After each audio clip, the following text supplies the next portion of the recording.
Welcome to this edition of Lancer News. I'm Joelle. And I'm Lee. We begin our newscast with your school announcements. Congrats, Lancers! We've made it to the end of the first quarter. Please remind your parents parent-teacher conferences will be held the week of November 8th. Please remember to sign up for a spot. Also, this week is Red Ribbon Week. The goal is to promote loving yourself and being drug-free.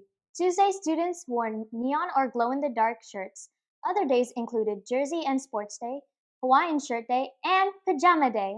And now here's Sophia with the recap of the Halloween Carnival.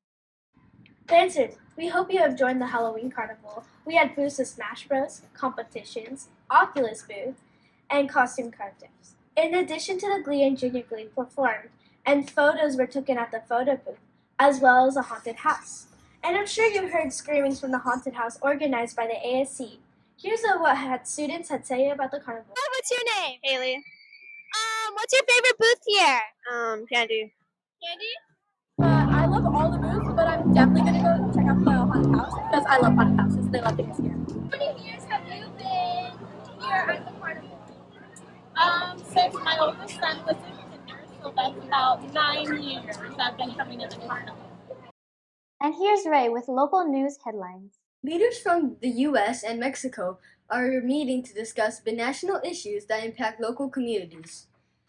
Mayor Todd Gloria led a group of 100 community leaders and business owners from San Diego to Mexico City. The meeting will focus on issues like the Tijuana River Valley sewage crisis and the Otay Mesa West Post of Entry. Now here, the two sides have already signed a historians revenue sharing agreement on tolls at the new border crossing. Now here's Avea with the health alert. As the weather gets colder, doctors are worrying about a possible triple-demic across the country. Doctors say COVID, flu, and RSV could surge through the U.S.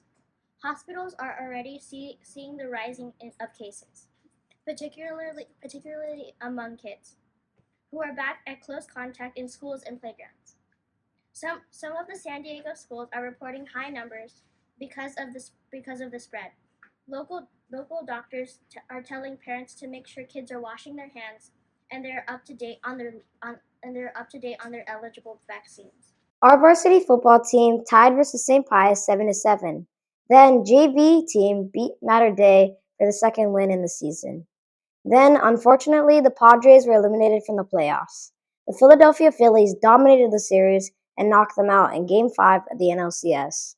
Now, let's recap what happened throughout the season. In the offseason, the Padres hired Bob Melvin to be their manager. Then they went out and traded for pitchers Sean Manaea. Then they signed pitchers Nick Martinez, Robert Suarez, and Luis Garcia. On opening day, they had the lead against the D-backs, but in the ninth inning, they blew it. A lot of people were concerned that this was going to be another disappointing year. But the Padres turned it around. They held on to the second place spot in the NL West, only behind the Dodgers. Then the big moves happened. Padres went out and traded for star closer Josh Hader. Then, the next day, they made possibly the biggest trade ever, trading for national superstar Juan Soto and Josh Bell. Things seemed to be going great, but then star shortstop Fernando Tatis Jr. got suspended 80 games for using PEDs.